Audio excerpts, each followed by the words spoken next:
I had like a whole thing that I wanted to talk about in the pre-roll today, and I completely forgot. No. It just left my head. I had it like literally up until like moments yesterday probably, and then it like honestly even today I was thinking about it, and now it's just fucking gone. Damn.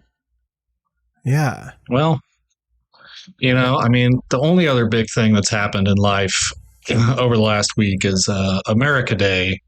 And I didn't even do anything worth talking about on that day. That's how boring life is, right? Like when you don't like to spend thousands of dollars in the name of America, you kind of get the short shaft on that day. Yeah. Well, I mean, not necessarily. It depends on what you're doing, because that's the thing of it is just like the short shaft is like, I don't like fireworks. Okay. Not a firework girly. They're loud. They scare my animals, and people decide that they can fire them off all hours of the day and night, starting a week and a half before and ending a week after, maybe even longer. So I hate fireworks. It's too long. Too long. Hate fireworks. But what you could do is you could like go out with your wife and go thrifting and find some really cute clothes, and then go to a place that's having a 4th of July thrifting sale and get 50% off literally everything in the thrift store. So you get like 6 shirts and a cool pair of jeans for like $20. Hell yeah. So you can do that, and you can go get dinner, and then you can go home and you can live your life in fucking peace. I like that. I like that idea. Yeah. Yeah. Fuck the 4th of July. What's worth celebrating, Exactly. I've got one thing that's obviously very much worth celebrating. The fact that the Epstein client list is very much not real. Oh my God, man. I can't believe it's finally time to admit that he definitely killed himself. Yeah. God, man. It's just been such a long time, and I'm tired. How are we here? I don't know, man. Fucking truth is dead. I don't want to talk about this. This is sad. That's sad. This is not a fucking current events podcast. unless it is. It shouldn't be. You know what I want to talk about? You know what politics that I want to talk about? I want to talk about the ultimatum queer love. Did you watch that shit? I did not. Oh my God. These messy lesbians are driving me insane. Ugh, and I say this as a messy lesbian. I just cannot with those women. Oh my God. Some of the wildest behavior I've ever seen in my life. And then there are just these two in there. I'm not going to spoil. I'm not going to say their names. There are just these two in there that are just like the rattiest rat fucks you ever seen in your life. And they're causing trouble. And then everybody else, they make everybody else get into trouble. And it's just a big old fucking mess. Do you know what this show is? I don't. I've never heard of this show. So this is season 2 of a show called The Ultimatum Queer Love, which is a spin-off of a show called just The Ultimatum, right? Yep. Ultimatum is straight people. I'm pretty sure. I haven't seen it. It's not as fun. I can almost guarantee. The Ultimatum is a show where 6 couples go into this experience, right? Yeah. One half of each couple wants to get married. The other half of each couple does not want to get married for various reasons. And so the person that wants to get married has given the one that does not want to get married an ultimatum. Name of the show. And what happens is they all go in, they quote break up. And so everybody's an ex at this point, and then they go and they date and they like meet everybody and talk about stuff. And then they all choose a new partner to date. And then they do a trial marriage for 3 weeks. And so at the end of that 3 weeks, they've built whatever connection they've built, and then they go back to their original partner and they have another trial marriage with their original partner for 3 weeks. And then at the end of the 3 weeks, they can either decide, do I want to propose to my original partner? Do I want to propose to my trial partner? Or do I want to just walk away? And that's basically the concept of the show. And it's fucking messy, Adam. Sounds like it would be. It sounds like no part of this show would bring anybody a whole lot of happiness, maybe. You'd be surprised. There was some wholesome stuff that happened in there, but that's not why we watch it. No. I mean, it is. It is. I like the wholesome stuff, but like, man, the messy, bitchy drama is just what I live for. Yep. Ah, God. Messy ass lesbians. Yes.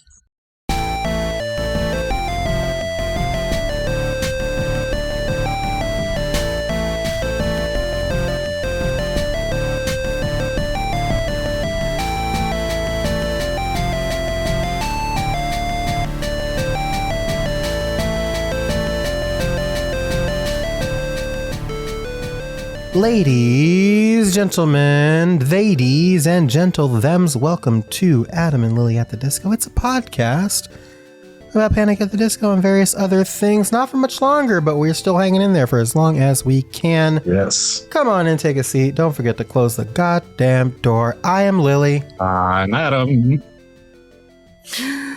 And we're here. We've done the damn thing. We listened to all of Viva Las Vengeance. We ranked all of Viva Las Vengeance. We did all the music videos. Yes. We ranked the album. We re-ranked all of the albums, all 7 of the albums. And now we're here. We are here in the still season 7, but like post-show, like arc type deal. Yeah. Where now it's time to talk about all the ancillary stuff. And so today we're talking about the first of 2 unreleased leaked tracks from Viva Las Vengeance, that being California. Yeah. So we're going to talk about California today, but first we've got some stuff to read. I'm going to start with Spotify. Thank you for sending things in on Spotify. Starting with, on the great album re-rank, we got some comments. One from Danny, not Annie, it's Danny, who says, I would judge Adam for not liking Let It Be by the Beatles. However, Lilli knows my opinion on Lord of the Rings now. So Adam gets a pass. All right. I need to know the opinions. I discovered on Saturday, this past, as we are recording this, Adam. Yeah. That Danny does not like Lord of the Rings. What the fuck? Does not jive with the... Yeah, I said the same thing. The woman was too stunned to speak, quite frankly, when it happened. Why? I don't know. They did not... I'm pretty sure... I may have blacked out, but I'm pretty sure they did not explain why.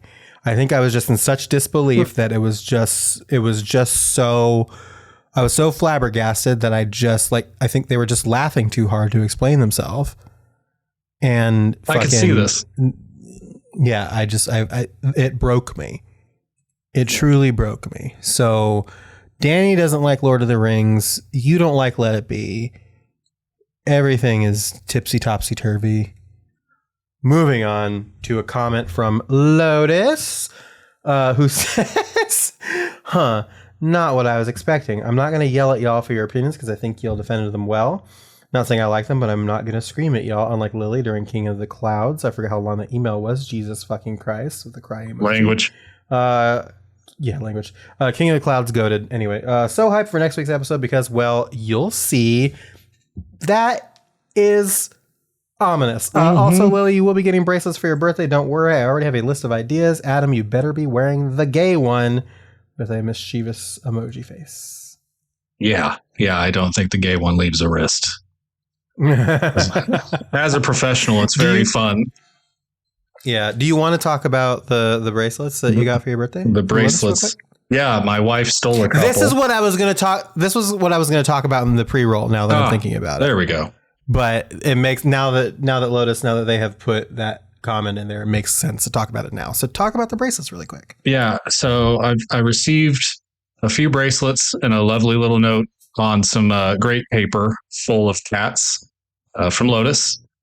One of them says Fake Sinners, which is the name of the Instagram group that a few of us belong to. Get in there, people. And then the other one says, my uncle thought I was gay. And I will rock that one for a while. The other one says, there's one that says Hamilton, just because, my love for Hamilton the musical. Another one says less than 3. My wife was confused by what this meant, but continued to wear the bracelet. And for the life of me, I do not recall what the last one says because my wife has not taken it off. So I saw it for all of 5 seconds, enough to appreciate it, but do not recall what it says. But she has also not taken that one off either. So my wife has also appreciated the bracelet. So that's lovely. Oh, cute. And I also received a few little stickers. I received a Hamilton and some sunglasses, like a yassified Hamilton, a little sticker that says Clancy as well. So cute. Yes. Very, very much appreciated. Cute. I love that. Just saying, I have generally large wrists because of my origin story. Just keep that in mind. Anyway. Yeah. Thank you, Danny and Lotus, for those comments on Spotify. I want to move swiftly ahead with Talia. We are back to Talia's ongoing email. I did not forget to read it. And this is going to be something because I had this moment. Actually, I'm going to save this for when we start talking about the song because I had this exact same thought and feeling before I read this email, and I'm glad that somebody else has heard it. Adam, I'm hoping you hear it too. But I will save this until we get to talking about the song. We do have some messages from Annie Blue 012. Hi, Annie, who has sent a couple of rankings actually. So we start with Annie's Viva Las Vengeance ranking, starting with number 12, Star Spangled Banger. 11, Something About Maggie. 10, Middle of a Breakup. 9, Sad Clown. 8, Sugar Soaker. 7, God Killed Rock and Roll. 6, Local God. 5, Do It to Death. 4, Say It Louder. 3, Don't Let the Lights Go Out. 2, Viva Las Vengeance. And 1, All By Yourself. They applied this with the comment, rankings always suck, rah! Except usually it's because it hurts to put banger after banger up against each other, but this one sucks because it's just bleh, and the mere thought of ranking this, and then soon enough ranking everything has been stealing my spoons. Angry face. That's an interesting VLV ranking. It's not as confusing to me as Lotus's VLV ranking, but there's some question marks for me in there personally, sure. But that is for everybody to be right with their chosen deity about. Yeah. Annie also ranked the music videos. I was very confused because Annie sent 2 lists and I was not anticipating 2 lists. And then I got clarification, Annie. They said it was the music videos was the other one. Well, let's hear it. No. Yeah, number 6 is Sugar Soaker. Number 5 is Middle of a Breakup. Number 4 is Sad Clown. Number 3 is Don't Let the Light Go Out. Number 2 is Do It to Death. And number 1 is Viva Las Vengeance for the music videos. Also an interesting list, for sure. Yeah. I feel like that was almost inverse of the actual ranking. One of our lists. I think it's like the exact flip of at least one of our lists. That's interesting. Right. So that is an email from Annie. Annie also sent in very, very recently their album ranking. So we're going to read that really quick. Viva Las Vengeance is number 7. Number 6 is Pray for the Wicked. Number 5 is Too Weird to Live, Too Rare to Die. Death of a Bachelor is number 4. Number 3, pretty odd.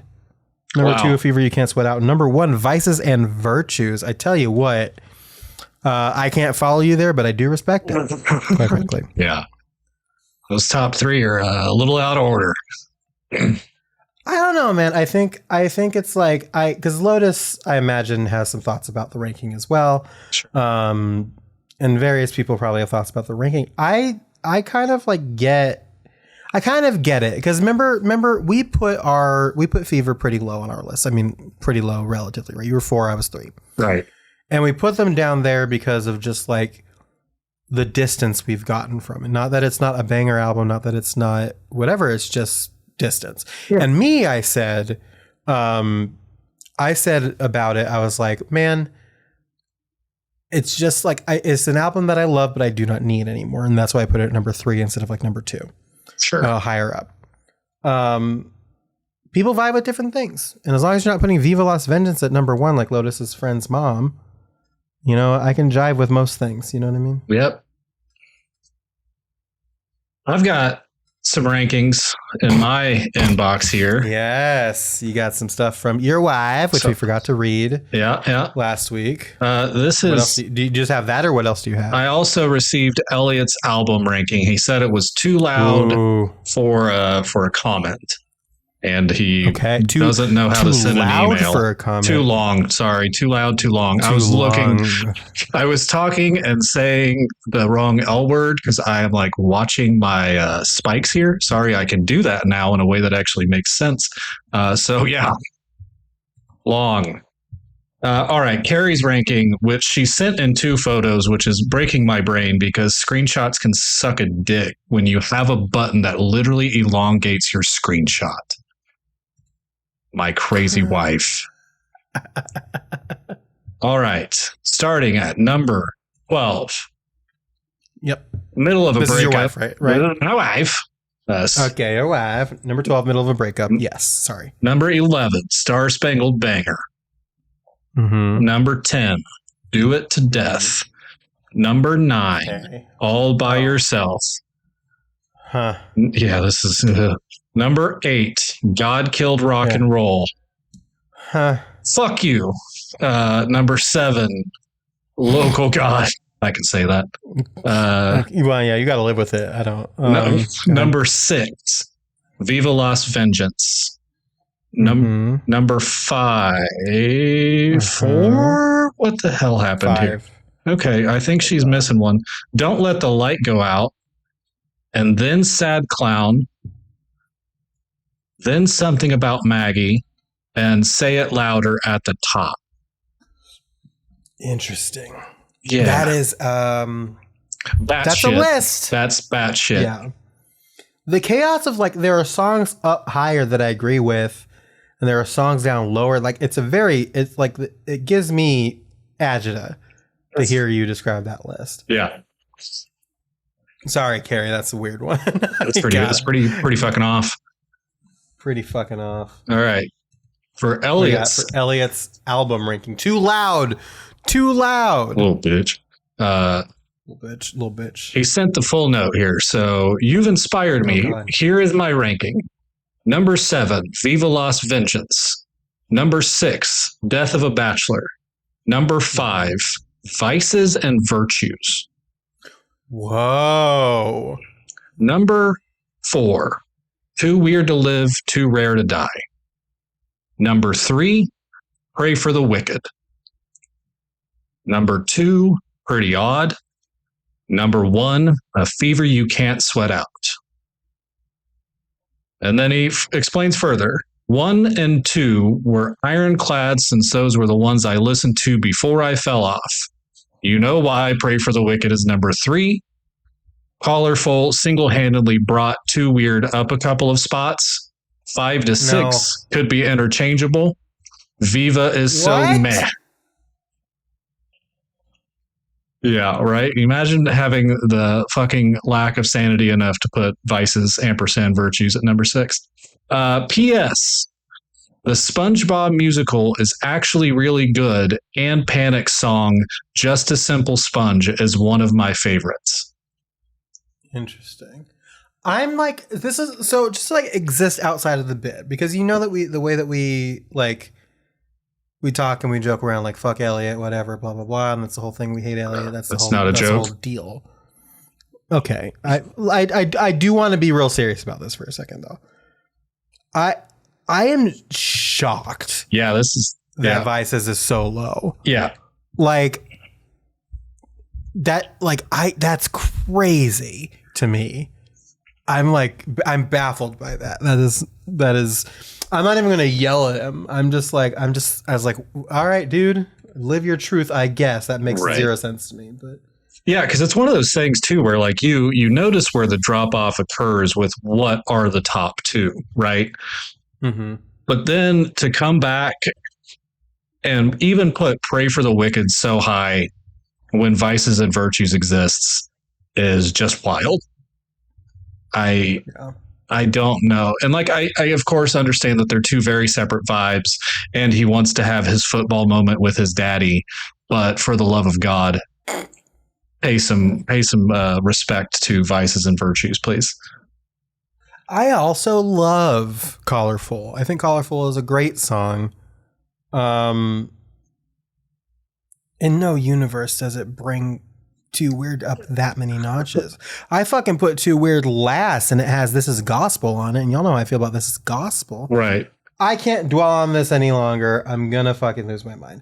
Thank you, Elliot, I guess. Yeah, Elliot did also bring to light the artists that wrote other songs for the SpongeBob musical. And that list of artists is fucking wild. Like, fucking David Bowie is on there. Okay, save it because we are going to cover the fucking Panic song for the show before the season is up. That's a new ad that I'm calling out there. So we'll cover that song and then we'll talk about all the fucking wacky wild shit that goes on in that fucking soundtrack then. For now, let's move swiftly along to talk about a song, an unreleased track. Yes. A leaked track that leaked via YouTube on November 7th, 2022. By Sarah Orzechowski. By Sarah Orzechowski. A snippet was released, and then the full song leaked on November 12th, 2022. So it's been a couple of years now since the song leaked. It's California, one of two leaked tracks from Viva. And we're going to talk about it today. That's really all there is to talk about as far as like information. We just know we at some point it was intended for Viva Las Vengeance. It was leaked on November 12th, 2022, and Sarah Orzechowski orchestrated the whole bit, probably. Adam. Yep. I don't know how I feel about that song. Can I start then? Yeah. Can I start then and potentially? Yeah. So when I started listening to the song, the first time I listened to it, I was like, I don't really fuck with this. Sure. And then I kept listening to it. I listened to it on loop several times. And the more I listened to it, the more I started fucking with it. To the point where I got up like today, I was like, I'm going to do my customary, like listen to it a couple more times before we start recording bit, so on and so forth. And then go from there. I was up in the kitchen, like preparing like my dinner plate and just like jamming to it in my headphones. I was like, what the fuck is going on? I kind of vibe with the song, and here is the reason. I had a fucking epiphany in the middle of listening to it right before we recorded. And after I say this, I'm going to read Talia's email. You know how Viva is, like all the influences and he kind of lifts things from places and blah, blah, blah. Yeah, of course. Think about this. Think about the song. Yep. All right. Stacy's mom has got it going. Okay. It's fucking Stacy's mom. Yeah, it's fucking Stacy's mom. What the fuck? And it bops. Like, it's good. Like, it's one of the thievy ones that are good. Like, he makes it good. So California, this is Talia's email now. California sounds exactly like Stacy's mom to me. Even the key changes in it. Yes. Which is true. Like he gets higher, like the key change happens. It's fucking insane. And I was like, it was when I was making my dinner, I was like, why am I? And then I like thought about the way I was bopping to it. I was like, this is just fucking Stacy's mom. Mm-hmm. That's wild to me. Another one. Now I really, really got to be listening very closely to,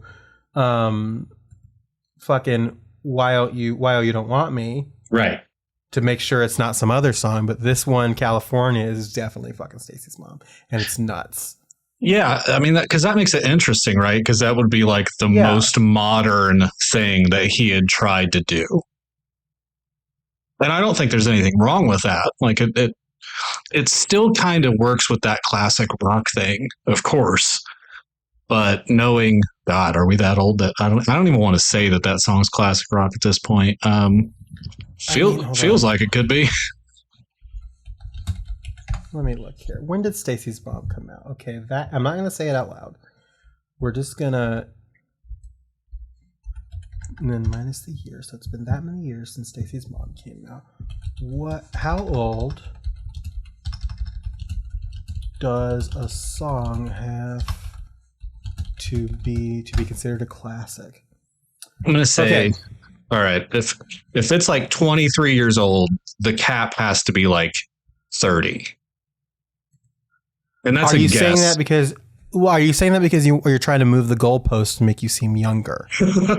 No, because I think of what I hear around here, and it's like older 90s, like Red Hot Chili Peppers and shit like that, and maybe some Foo Fighters, but not like Foo Fighters. not like 2006 Foo Fighters, but like the 1990s, a little bit of Nirvana even.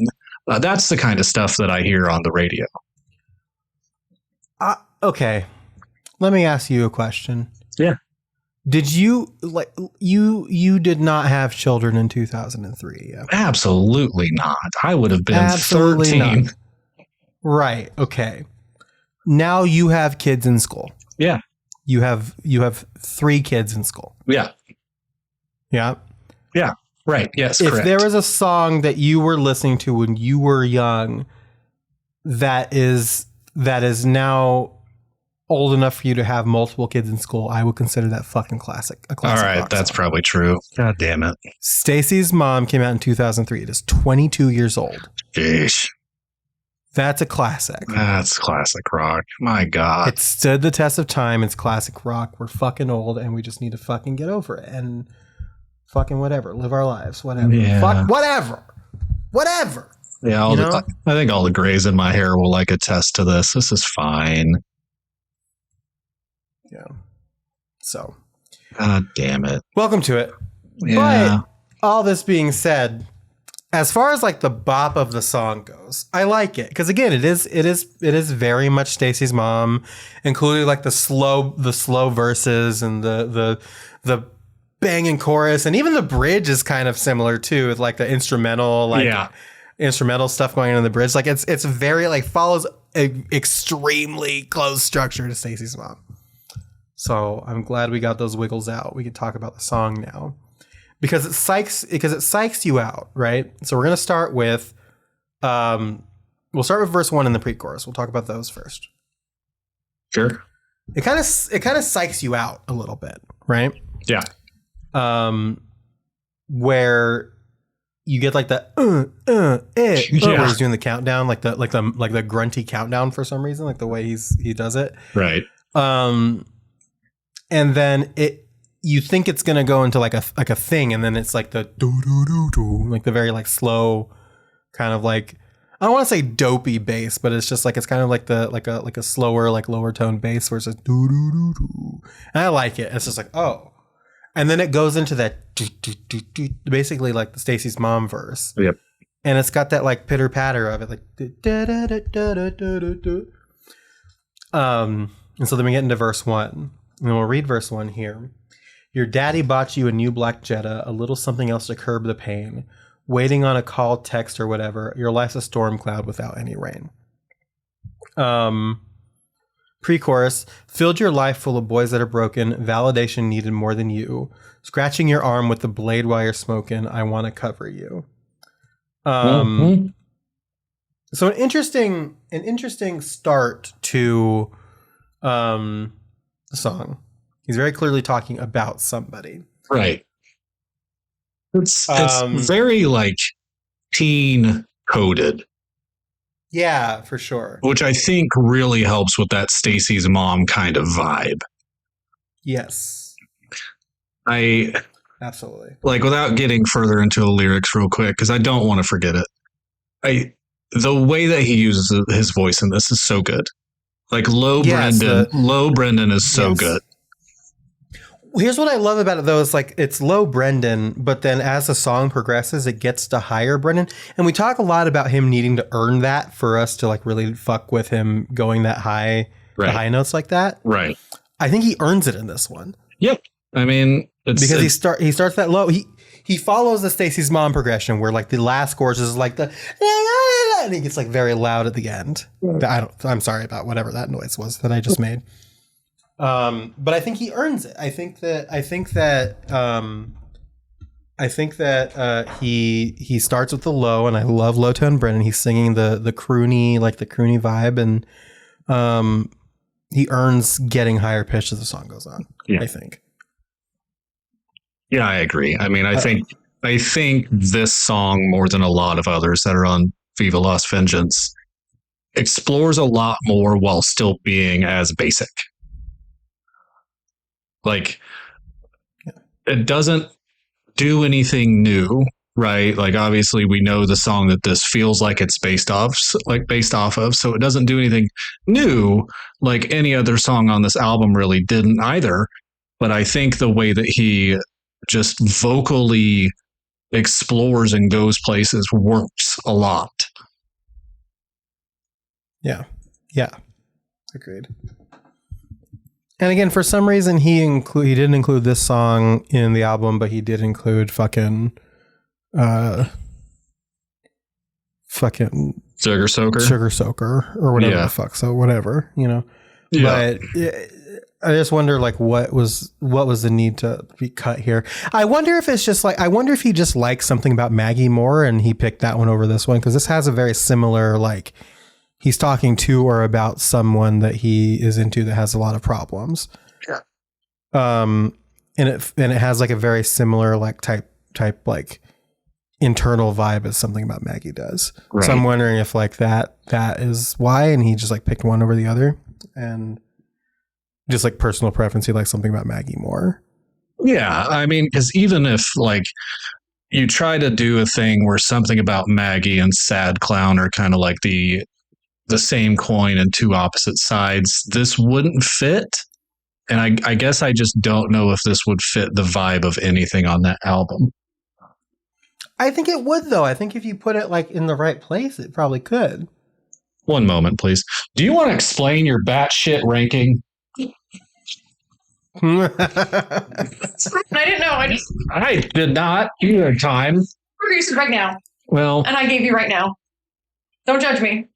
Said no judgment. You had a week at this. Apparently, point. You should have waited another 5 fucking minutes, because that was what the hell. Yeah. I think you even missed a song somehow. Probably. Yeah, you gave it like next day USPS delivery, and we needed fucking DHL delivery on that one. I needed that tracking where it just kind of like fucks off into obscurity to know what the hell happened. Yeah. You're welcome. I'm welcome. Like that you'll get it when you get it tracking. That's what we needed from that list. Gosh. Well, I mean, like, you know, in fairness, she was already a week late, and then put her on the spot apparently. And it came out. And then she had another whole week to do it. Yeah, and then it came out worse, so I don't understand. Yeah. Who can say? Maybe we'll give her a redemption if we're feeling nice later. Yeah, do you even want to attempt an album ranking? What the hell would be there? Man. Are you asking her? No, I'm asking you. She walked out of the room. Oh. Well, she we already did our album ranking.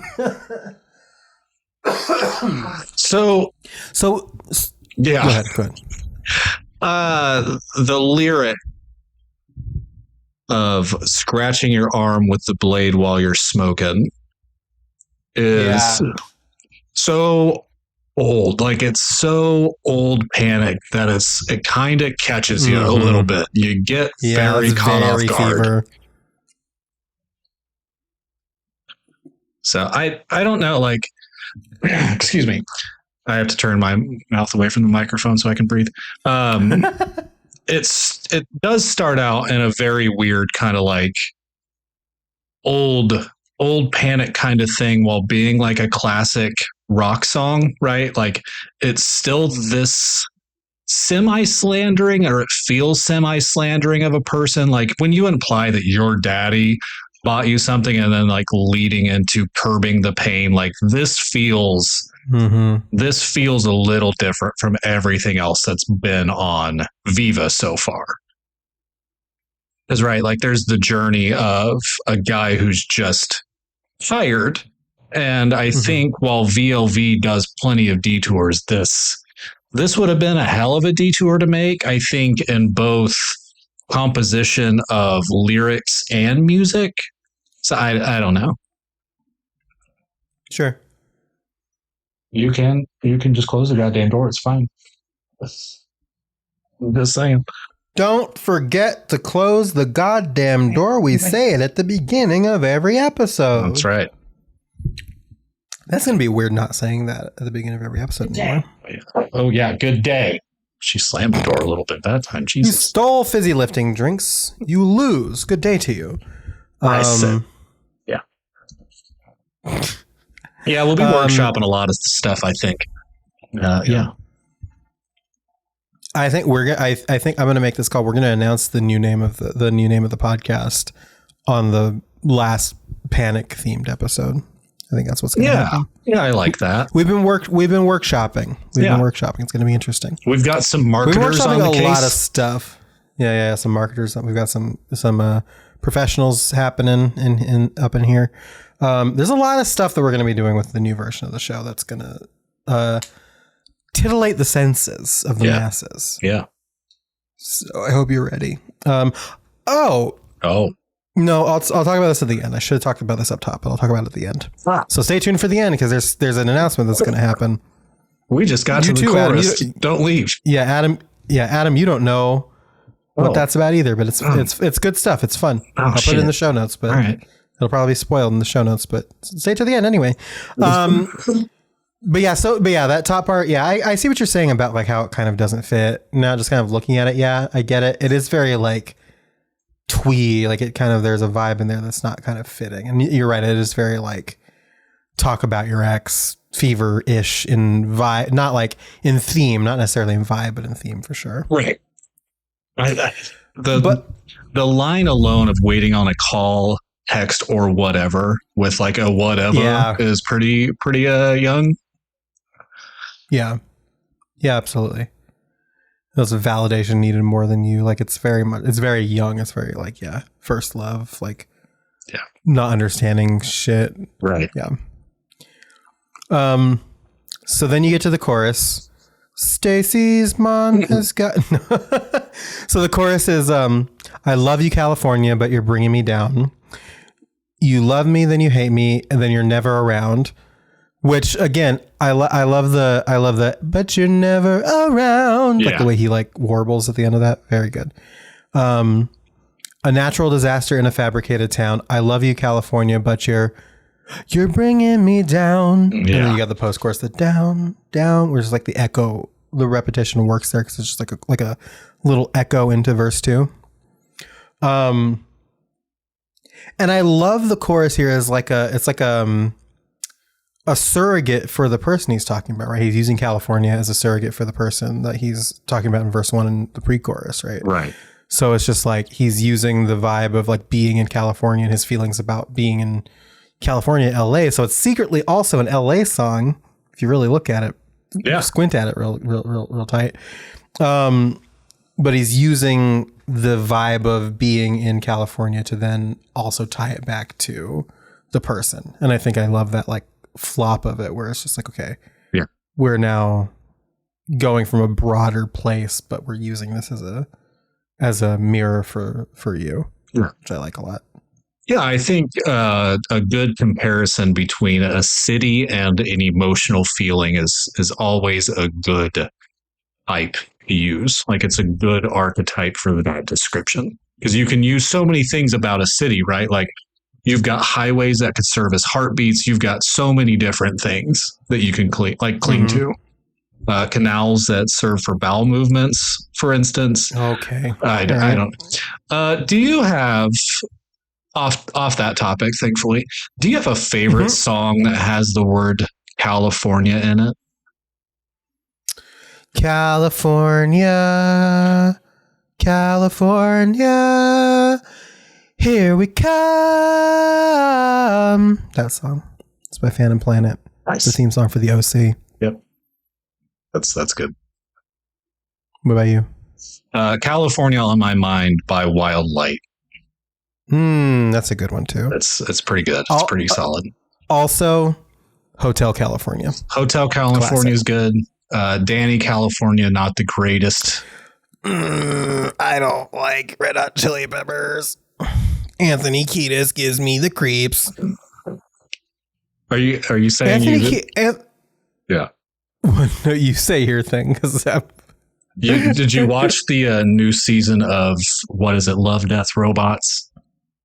Not yet. I know he's in it. Oh yeah, man, it's not good. In like a weird, like it's like a biography episode about him, or like it's like literally just a fucking concert episode. It's like a 6-minute concert episode, and they're puppets, so it's fucking stupid. Didn't that get directed by like somebody like it really was important? David fucking Fincher. Okay, that was the thing. Okay, Anthony Kiedis gives me fucking the creeps, like fucking Jared Leto gives me the creeps. All right, yeah. I don't know if Anthony Kiedis has done the same things. I don't know, but yeah. I don't know if he started I don't know if Anthony Kiedis has started a cult, but I would believe, this is not libel because I'm not saying it definitively. I'm just saying something that I would believe. I don't think that he started like a cult or something, or like a weird island shit like Jared Leto has allegedly done. I do believe that he has done some heinous shit. Oh, I would believe that. All right. With people of a particular age and demographic. On a client list that no longer exists. Right. So we will leave it there. What about California Love real quick? Oh, yeah. It's another classic. I was thinking of like rock songs and like this vibe, but yeah. California Love is also very, very, very good. You were talking about, we're going to get right back to it right after this. You were talking about thrifting earlier, right? I have not told you, and I don't have a shirt, or I don't have a picture with it in the same way that I do the lyrics from Till I Collapse. But recently I thrifted a Tupac shirt.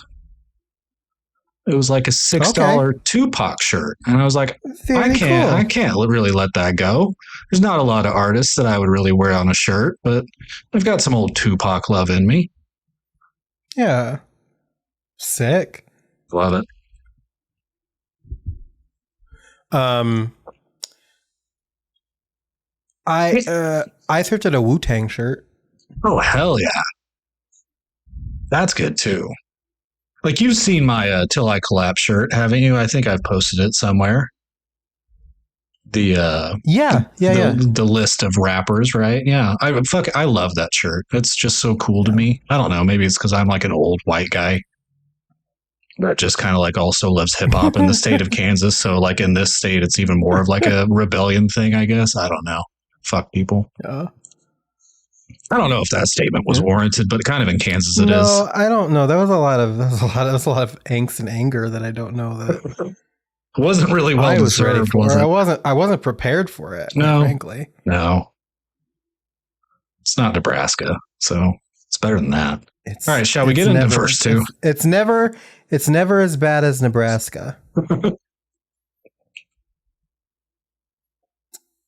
Yeah, so verse 2, let me read verse 2 here for you. A bitter pill that you never learned to swallow, a sight unseen from your new third eye. Your little tricks never got them to follow. It's not enough to be the pitiful type. Let me get the pre-chorus. So take your medicine, your freak adrenaline, the kind of problems you had always dreamed you'd settle in. Stop making promises. You don't know what honest is. I want to cover you. Ooh. Again, like very much like the sight unseen from your new third eye thing is like very funny as like a third eye blind. You're like but like you're so enlightened, like you think you're so enlightened because of like whatever you're doing, but you're just you're pitiful and you have all these problems, stuff like that. Well, and what's the Alanis Morissette album? Is that Bitter Little Pill? Yeah, I think so. I can't get anything out of the other two. Like the last two lines, I can't get anything band wise out of that. Oh, I don't know if necessarily. No, like I literally just thought of that. Like when I saw New Third Eye, like of course I heard it, but now seeing it in black and white, I'm like, this kind of feels weird. Yeah, perhaps, yeah. Yeah, I don't know. It's an interesting. It's like interesting. Like it's him being very, very critical of this person too, and it's like it's even more critical than I think the first verses. Yeah. I am interested in like how they both end with "I want to cover you," which like can mean like you've got all this stuff going on. I want to protect you. Yeah. And like the what Rent else? way. What else? Yeah, but also like, yeah, exactly. Yeah. Like Rent. Oh yeah, exactly. Like Rent. Fuck. But also like a cover, a song. Sure. You know what I mean? Like Ooh. covering a song and like, Yeah. like tie that into it somehow. My brain is trying hard to piece that one together. And I just know that there could be a dual meaning there, but like, I want to cover you. It's like, I want to study you. I want to recreate you. I don't know. I want to something like that. I don't know. Something very similar to that. Well, like you have the very literal sense, even more than what we've said, of I want to cover you. Like I want to hide you. Like I just want to hide you away. Not in a protective way, but like you're doing some funky, weird shit. I just now need to like cover you away from the world so they don't see you kind of things. Which is almost what the beginning of verse 2 would imply. Like it's not enough to be the pitiful type. Never got enough for them to follow. Like it's, I don't know, like it. I can't tell his relationship or if there's admiration or lack of admiration for this person. It's kind of all over the place. Yeah. Yeah. It's like and it feels like it's a little bit of both, right? Because like, who is this fucking man if not for like his complex relationships and stuff? Yeah, for sure. So could be a little bit of both. Could be a combination. Yeah. No, I think this song is. It's interesting too. Like I've just continued to listen to it in the background, and the more I've listened to it, like this would probably be my 4th or 5th time listening to it today, and it still continues to feel cool. Like really? Yeah. Yeah. And I think this is kind of one of those moments where Low Brendan goes into almost like, I don't want to say dad mode, but like leader mode or like shoulder you can lean on mode kind of thing, where he's kind of doing this teaching thing and trying to get you to see the perspective, like the outside perspective, a new perspective, if you would. But yeah, it's kind of strange. There's your mandated one. Yeah. So yeah, I don't know. Like this song is pretty fucking neat. It's pretty fucking on. Yeah, it's neat. Neat is the way I would describe it. It's not like awesome, but it is neat. It's a neat song. Yeah, like this is the song that you want to be a hipster about. You don't necessarily know if you want to recommend it, albeit while doing a podcast talking about it. And you kind of want to like hold it close and just treat it kindly. Yes. So while I know that I said I don't know how to feel about this song, I think the more that we've gotten into it, like I fuck with this, I vibe with this. Yeah. So we get the pre-chorus, verse 2 pre-chorus. We go into the chorus again, and then you get the bridge, which again is like the if you think about Stacy's mom's bridge, it's the and it has that like guitar, like kind of swingy vibe. It doesn't sound exactly the same, right? But it's the same thing. It's like, it's the exact same. Like I'm pulling it up. Yeah, it's like meow meow meow meow meow meow meow meow, and it's got that same like guitar. And you've got like in the background here, like around. You're like the singing in there. So you got the bridge, and then like Talia brought up, it's got the key change when it goes back into the chorus where he goes higher pitch and it key changes into the back half. Yep. And you get that last chorus, and then you get the post chorus, which ends very similarly. Was like the down, you're bringing me down. I'm in love with Stacy's mom. Like it, kind of like coasts into the dock at the end of it like that. So it's a really interesting song. I don't know. I think this was a fun one. Yeah. Yeah, I think this can live in the pantheon of unreleased tracks that we can be angry weren't like ever exposed to the light of day in a proper way. Didn't mean to rhyme there. Hey, yeah, whatever. Sometimes you gotta rhyme. You thought I was gonna rhyme there, didn't you? But I didn't. Fuck you. I'm so sorry. I don't know what came over me there. That's crazy. Jesus. That is crazy. Jesus? Yeah. Jesus, probably. But yeah, that's it. That is California. A pretty decent track. Like I said, neat is a pretty good word for it. So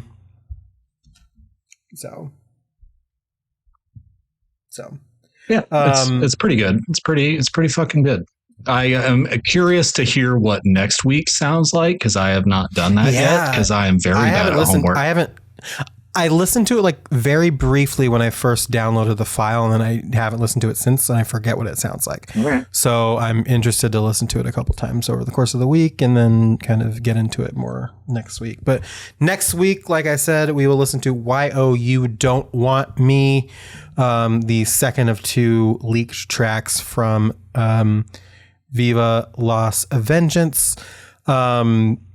But until such time, we are going to move on for the week and just kind of coast. We had a nice little shorty today, which again, good stuff. We kind of need this as we kind of coast into the last legs of the show as it was. Well, and not to short shaft the listeners of this podcast, but sometimes doing 2 podcasts during a week can be pretty fucking exhausting. It's weird how much just talking into a microphone can turn out to just be so exhausting. So, Yeah, I have to record 3 podcasts. That's insane. That's just insane. I'm recording 2 podcasts today. Yeah, I've been there, done that. See, like you and I have talked about this. I kind of don't like doing that. It just, I feel like I don't move. It's just, I'm so exhausted at the end of it. But thankfully, the one that I have to record tonight is only like a monthly one. So we have our Patreon podcast that we do for Metal Gear Mondays. The Patreon And it Club. just so happens that we do it late on Tuesdays. So it's like, I wind up having to stack it every month, but yeah, still, especially because like you listen to Metal Gear Mondays, you know how long those episodes are. Yeah, anthologies almost, and it's like, oh man, so it's a lot of energy. To do I think podcast. And your one that came out today was almost like 3 fucking hours. Yeah, well, last week's they both like last week's and this week's were both almost 3 hours. Jesus. Alessio hit me with a fucking like flashbang last week when he was like, "This episode's going to be 4 hours long," and I was like, there is no fucking way. And he realized it was like it was like had to do with the way where he queued the clips, so it wound up being less than 3. But like, that scared the shit out of me. I was like, we cannot do 4 hour consistently podcasts. No, like we just can't. That's not sustainable. But thankfully, no, it feels bad. Feels bad, man. Yeah, I get it. I mean, hey. Gamers Addy sometimes goes for like 2.5 hours and we're all like, what the fuck? Wow. And then you realize you just got 3 fucking dudes shooting the shit about dumb shit. And you're like, yep, nope, this is how. Yep. We managed to do it. Love it. Love it. So the thing that I mentioned that I was going to bring up at the end of the podcast, thanks to Danny, not Annie, it's Danny, we are on YouTube Music now. So if you'd rather listen to podcasts on YouTube Music, you can do so. I will put a link to our YouTube page in the show notes if you'd like to check that out. Because of like copyright stuff, so you know that we had issues with like music and putting songs in places, and that we can't do that anymore because of copyright stuff. That's extra true for YouTube. And so the caveat is episodes starting with the great album Re-Rank forward will be on YouTube Music. Unfortunately, the backlog will not be on YouTube Music. That'll still be available on the places where you get your podcasts. The backlogs will, but YouTube specifically will be great album Re-Rank and onward. And the good news is that includes the podcast, whatever configuration it is in the future. So good stuff. YouTube Music, check it out on there. And again, we periodically bring this up, but go in the show notes, go to our link trees, and check out all of our social medias and all the stuff that we do. Again, happy to have you follow us on Instagram. You just got to make sure you send a message with your request being like, hey, this is who I am. Because I get a lot of spam requests, especially now that I'm doing like all my podcasts more. So I got a lot of spam requests. And so I want to filter that out. So follow us on the places, Blue Sky, all those other things. Well, I'm a little unhinged on Blue Sky, I'm realizing, so it's fine, but it's your safe space. Whatever. Yeah. I think it's the dolls love me on Blue Sky. Hell yeah. I think it's also time to remind people to go out and rate us and review us on iTunes. It's been a while since I think we've said that, and it's definitely been a while since I've said I've seen a new rating. Jesus. Yeah, absolutely. Ratings is how we get. Those are how we get like out. So if you're like listening to this and you're one of like, what was it, like 52 top fans that we have, that like 6 of them are our regular listener or regular correspondents, and then everybody else is kind of like a little quiet. Yeah. If you're one of those people, go on iTunes and Apple Podcasts and rate us 5 stars or whatever you think, and that's how we get visibility. And then more people will rate us, and then more people will listen, and so on and so forth. So It's like a snowball. I'll start calling people out at the end of every episode. I'm going to do it now, and I'm just going to say, Dennis, wait. And it's been a minute. I'm back. Yeah, Dennis sent in something very recently. 3 weeks isn't recent enough. Dennis didn't do shit. Don't call out Dennis. All right, fine. Dennis, you're safe for now. Leave Dennis alone. Leave Dennis alone. Put that on a t-shirt. Or it's like the Chris Cross. Leave Dennis alone. Anyway. Thank you all for joining us this week on Adam and Lilli at the Disco. Like I said, next week we will talk about Why Oh You Don't Want Me, if you can find it on a place. Otherwise, we will include it in the show notes of next week's episode for you to listen to if we can find it in a place. But if not, well, so it goes with God. Love you, bye. Love you, bye.